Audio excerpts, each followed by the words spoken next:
হারাম টাকা নিয়ে কুরবানি দিই, আল্লাহর বিধিবিধান মানলাম না, আল্লাহর হুকুম মানলাম না, অথচ বড় বড় গরু কিনে কুরবানি দিচ্ছি। আমি তাদের উদ্দেশ্যে কথাটা বলছি। আদম আলাইহিস সালাতু ওয়াস সালামের দুই ছেলে যে কোনো একটা জিনিস নিয়ে প্রবলেম হয়েছিল, দেখো ওদিকে আমি যাচ্ছি না, তার অনেক টাইমের দরকার। আবার আল্লাহ পাকের আদেশ হলো তোমরা দুই ভাই কুরবানি দাও। আর সেই জামানায় নিয়ম ছিল, পন্থা ছিল, আপনি যে জিনিসটা কুরবানি দেবেন অমুক জায়গাতে পাহাড়ের উপরে রেখে আসতে হতো, আর যার কুরবানিটা কবুল হবে আকাশ থেকে একটা আগুনের ফোয়ারা এসে তার বস্তুটাকে নাস্তানাবুদ করে দিত।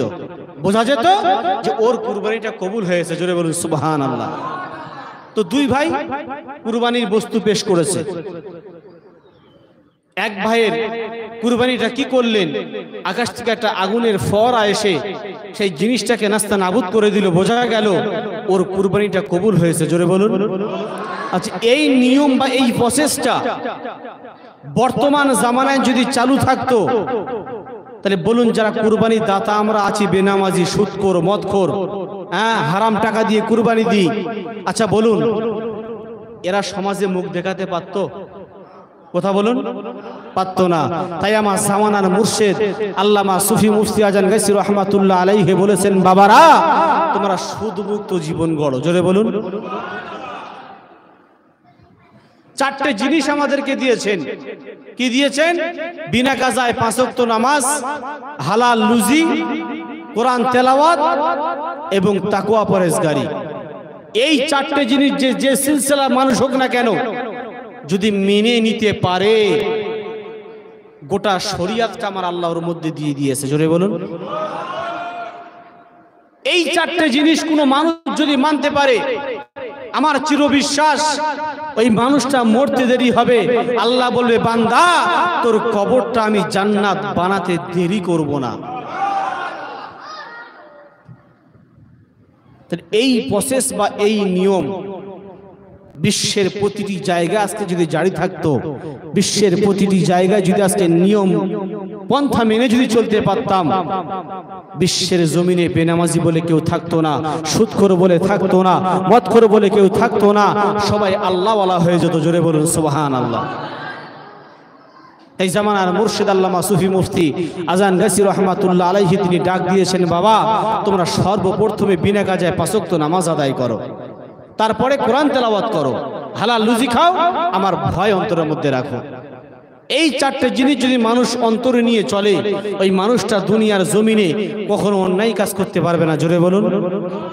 আমার ভাই জানেরা, যে কথা বোঝাতে চাইছিলাম, তাহলে কুরবানিটা হলো আমাদের কাছে বহুত গুরুত্বপূর্ণ কাজ।